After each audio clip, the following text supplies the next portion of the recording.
the story kind of went this way. The fishermen were out there and fishing for salmon. And they started to notice that occasionally there would be a sea otter eating a salmon. It had caught a salmon and it was eating a salmon. So they had this linear view of things that said, sea otters are in between us and salmon, and we want salmon, and so they're taking salmon, so we need to get rid of sea otters if we want more salmon. So they started getting rid of sea otters. And sure enough, as they eliminated some of the sea otters, their yield on salmon went up. But it went up temporarily. It then dropped off to a lower level. Well, obviously, killing sea otters was effective in increasing salmon yield previously, right? So let's go out and kill some more sea otters. And yet again, the yield starts to go back up again, but then it drops back in level again. So they repeat this cycle until all the sea otters are gone. And the salmon population holds up for a little while, and then it collapses. And the whole fishing industry collapses. So what was going on?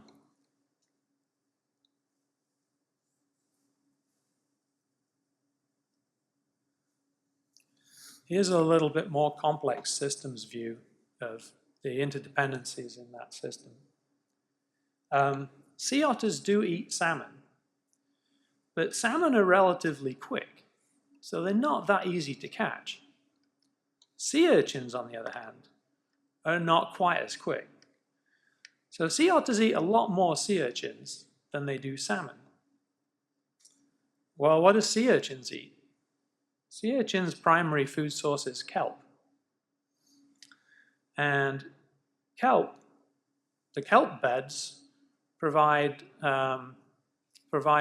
the grounds for the breeding and protection of small fish fry that salmon eat.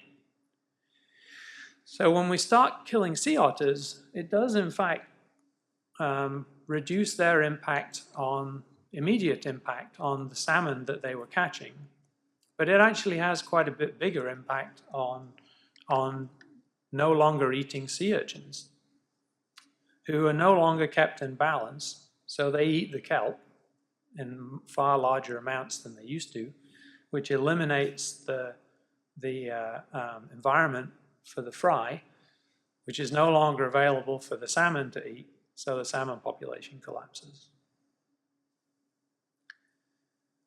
So hopefully this story, anyway, I think illustrates how the lens that you use, how it is that you view the system, can really significantly impact your behavior and really can cause you to look at it very differently in terms of saying, well, now if I want to have sustainable fishing, how do I need to interact with the system, or how can I interact with the system?